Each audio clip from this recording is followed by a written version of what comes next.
Assalamualaikum warahmatullahi wabarakatuh. Nama saya Amir Amri bin Aslah dan saya dan rakan-rakan saya pada hari ini iaitu Saya Ahmad Azharul Aswad bin Azifi Dan saya Muhammad Afiq Syakir bin Kamrul Zaman akan membentangkan tentang masalah-masalah literasi yang terdapat dalam kalangan murid dan apakah aktiviti-aktiviti yang dapat membendung masalah literasi. Dan kami telah memilih masalah literasi membaca. Pensyarah kami ialah Dr. Muhammad Asri bin Harun dan kod kursus kami ialah BMMB 1124 iaitu literasi bahasa. Ayo saksikan video kami. Jadi kita akan mulakan dengan definisi literasi bahasa. Apakah itu literasi bahasa? Literasi bahasa ialah kemampuan menggabungkan keseluruhan kemahiran berbahasa, iaitu mendengar, bertutur, membaca, menulis dan berfikir. Literasi bahasa juga dikenali sebagai celik huruf atau kenal huruf serta keupayaan minimum untuk membaca dan menulis dalam suatu bahasa. Bab kata Kamus Dewan edisi keempat pada tahun 2010. Okey, seterusnya rakan saya iaitu Muhammad Syakir. Baiklah, sekarang saya akan menerangkan apakah yang dimaksudkan dengan literasi membaca. Literasi membaca merujuk pada kemampuan seseorang untuk memahami, menafsirkan dan menggunakan maklumat yang terkandung dalam teks yang tertulis. Hal ini melibatkan proses membaca yang melampaui sekadar mengenali huruf dan kata-kata, mencakup pemahaman konten dan analisis struktur perkataan serta pengenalan makna secara keseluruhan. Literasi membaca tidak hanya terbatas pada kemampuan teknik seperti menguraikan kata-kata, tetapi juga melibatkan kemampuan untuk mengeksplorasi gagasan, merinci perbincangan dan membuat sebab berdasarkan konteks. Kemampuan ini memberikan individu kekuatan untuk mengakses pengetahuan, menyertai dalam komunikasi yang kompleks dalam masyarakat dan mengembangkan pemikiran kritis dalam pelbagai situasi. Literasi membaca membentuk dasar untuk perkembangan literasi yang lebih luas, memungkinkan individu untuk menjadi pembelajar sepanjang hayat dan penyumbang secara efektif dalam masyarakat yang berpusat pada maklumat-maklumat yang terkini. Okey, terima kasih saudara Syakir kerana telah melontarkan idea yang sangat bernas di situ. Jadi, seterusnya kita akan teruskan dengan peringkat-peringkat dalam literasi membaca. Ada 3 peringkat semuanya, iaitu peringkat prabacaan, peringkat mekanis dan peringkat mentalis. Jadi, ayo kita mulakan. Okey, jadi kita akan teruskan dengan peringkat-peringkat yang terdapat dalam literasi membaca. Kita mulakan dengan peringkat prabacaan. Okey, Aswad? Okey, baiklah. Peringkat prabacaan ialah tahap penyediaan murid-murid untuk membaca, di mana guru perlulah menyediakan pengalaman bahasa iaitu mengenal dan mengecam huruf. Murid perlu didedahkan dengan aktiviti yang boleh mendorong murid-murid dalam mempertingkatkan ketajaman penglihatan dan pendengaran. Ia perlu bagi membentuk kelaziman membaca seperti membaca dari kiri ke kanan dan dari atas ke bawah. Kemahiran prabacaan merupakan kemahiran yang perlu dikuasai oleh setiap kanak-kanak sebelum mempersiapkan diri untuk membaca. Seperti mana kita memanaskan badan sebelum memulakan sebarang aktiviti bersukan, maka begitu juga halnya dengan kemahiran prabacaan.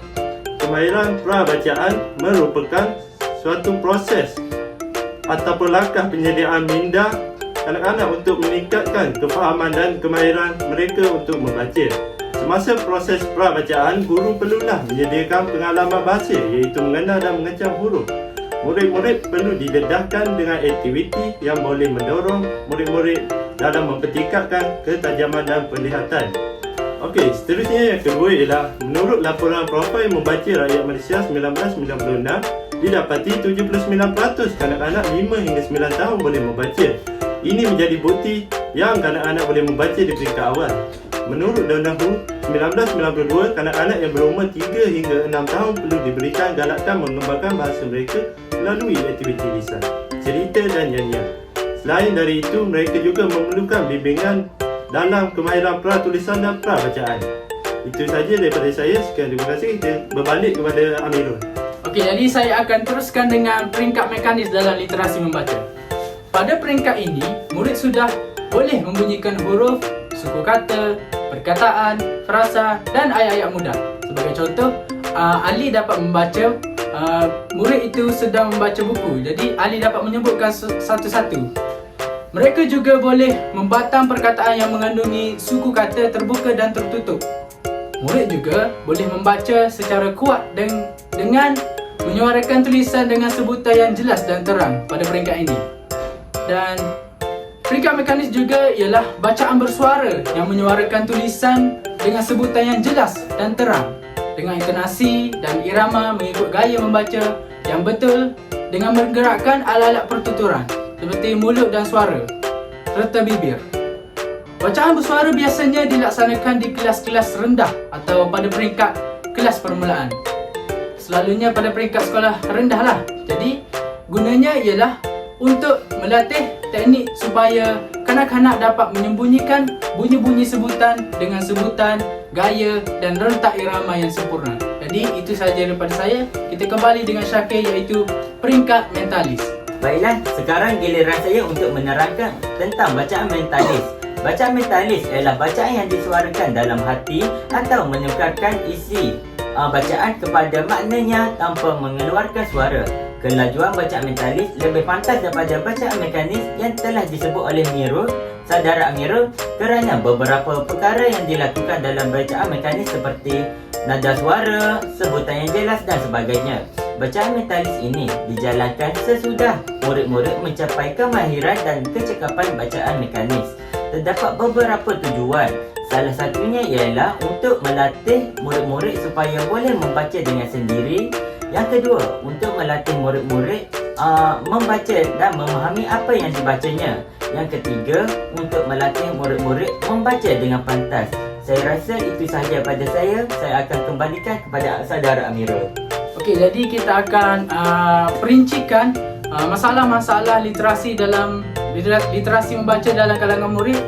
Murid menghadapi masalah kekeliruan untuk mengecam suatu bentuk jika bentuk tersebut hampir sama. Contohnya, mereka tertukar bentuk segi empat sama dan segi empat tepat. Mereka akan saling bertukar antara dua itu. Murid tidak boleh menyebut bunyi huruf atau suku kata dengan betul, iaitu murid meninggalkan atau tidak menyebut suatu huruf apabila membaca suatu perkataan. Kita akan teruskan dengan faktor-faktor masalah ini terjadi. Kita akan kembali dengan Saudara Soleh. Okey, baiklah, seterusnya saya akan membincangkan tentang faktor yang menyebabkan masalah literasi dalam kalangan pelajar atau murid-murid kita. Yang pertama ialah antara faktor yang paling utama ialah murid-murid di SK, terutamanya murid-murid di SKJC dan SKJT, iaitu menghadapi masalah sebutan dan ejaan kerana kurang membaca buku atau bahan bacaan bahasa Melayu. Okey, seterusnya yang kedua ialah pelajar tidak mendapat sokongan dan pendidikan awal daripada ibu bapa. Okey, seterusnya kita serahkan kembali kepada Saudara Amirul. Kita akan teruskan lagi dengan aktiviti-aktiviti yang boleh dilakukan untuk mengatasi masalah-masalah yang terdapat dalam masalah-masalah literasi bahasa yang terdapat dalam kalangan murid ini. Jadi kita mulakan dengan ketiga-tiga peringkat, iaitu dengan peringkat pra-bacaan. Kita mulakan dengan aswas. Yang pertama kita pergi kepada aktiviti pra-bacaan. Ayo. Baiklah, aktiviti pertama untuk peringkat prabacaan ialah aktiviti mengenal objek atau objek. Aktiviti ini dilakukan secara digital menggunakan satu aplikasi yang dipanggil Belajar ABC Dwi Bahasa. Kita mula masuk ke permainan ini.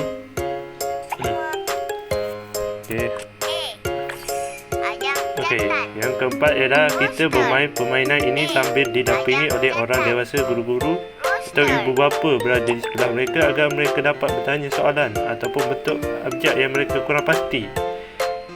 Okey, yang kelima ialah permainan ini mempunyai setiap abjad A hingga Z dan memaparkan bunyi benda bagi setiap abjad berikut untuk mengukuhkan lagi pengecaman mereka agar tidak saling bertukar urutan setiap abjad tersebut.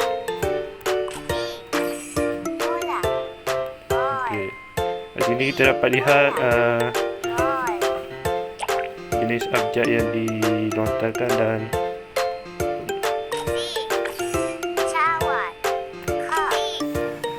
okey, seterusnya kita pergi kepada aktiviti kita yang kedua, iaitu diberi nama game tangkap huruf itu. Okey, cara untuk bermain game ini adalah kita perlulah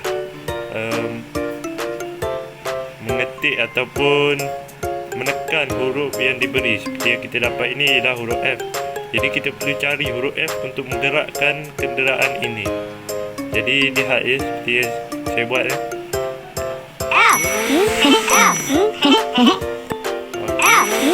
Itu saja daripada saya. Sekian, terima kasih. Baiklah, kembali lagi bersama saya Amirul. Jadi hari ini kita akan terangkan tentang BBM yang saya cipta yang dapat mengatasi masalah-masalah yang terdapat dalam kalangan murid tentang literasi membaca. Jadi saya telah memberikan nama papan ini ialah papan 3P, iaitu 3 peringkat, iaitu prabacaan, mekanis dan mentalis. Tetapi papan ini lebih fokuskan kepada peringkat mekanis. Okey, jadi saya akan terangkan bagaimana permainan ini berlaku. Okey, jadi mula-mula murid-murid akan diberi pilihan sama ada dia nak nombor 1 ataupun nombor 2. Jadi contohlah seorang murid ni dia pilih nombor 1. Jadi nombor 1 ni terbagi kepada 2, iaitu kotak membaca dan kotak suku kata. Sama juga dengan nombor 2, kotak membaca, kotak suku kata. Jadi seorang murid ni perlu membaca kotak yang pertama dulu, iaitu kotak membaca. Sebagai contoh, Hadi beli kasut biru di kota. Ali beli ayam di kedai selekor itu. Ibu pakai baju warna merah hari ini. Jadi, aktiviti yang kedua dalam kotak membaca pula ialah murid-murid perlu meneka apakah gambar yang berkaitan dengan setiap 3 ayat tersebut. Sebagai contoh, Hadi beli kasut biru di kota. Jadi, murid perlu memilih gambar yang berkaitan dan tunjuk. Okey, jadi seterusnya kita ke bahagian suku kata. Jadi apabila murid telah selesai meneka dan membaca ayat di kotak pertama iaitu kotak membaca, murid akan ke kotak yang seterusnya iaitu kotak suku kata. Jadi di kotak suku kata nombor 1 ni terdapat 3 pecahan suku kata iaitu yam, ju, sut. Jadi murid perlu memilih gambar yang terdapat di kotak pertama iaitu 3 gambar ini dan menyambung dengan gambar yang kedua iaitu di kotak suku kata. Pertama contoh, ayam. Ayam mesti ayam suku kata yang kedua ialah a. Jadi murid akan pilih gambar pertama. Mereka akan cabut gambar ni dan mereka akan tampal di sini. Untuk menunjukkan jawapan pertama ni ialah ayam. Begitu juga dengan kotak-kotak kecil yang lainnya. Jadi itu sahaja definisi ataupun cara-cara melakukan papan permainan 3P ini. Kalau murid tu dapat jawab kedua-dua kotak ni, saya akan kasih 1 hadiah untuk dia. Hadiah tu akan diberi secara rawak. Murid perlu pilih dalam yang saya beri nama iaitu kentang ganjaran. Jadi contoh dia ambil 1 kertas ni, dia buka. Awak telah menangi RM1. Jadi saya akan kasih dia RM1 untuk menunjukkan perhargaan saya atas dia melakukan aktiviti itu. Bye. Kini telah tiba giliran saya untuk membentangkan aktiviti-aktiviti yang sesuai dengan literasi. Literasi membaca peringkat mentalis iaitu peringkat yang terakhir sekali. Jadi saya telah membuat bahan batu mengajar. Saya panggil permainan ini adalah pada dan suaikan.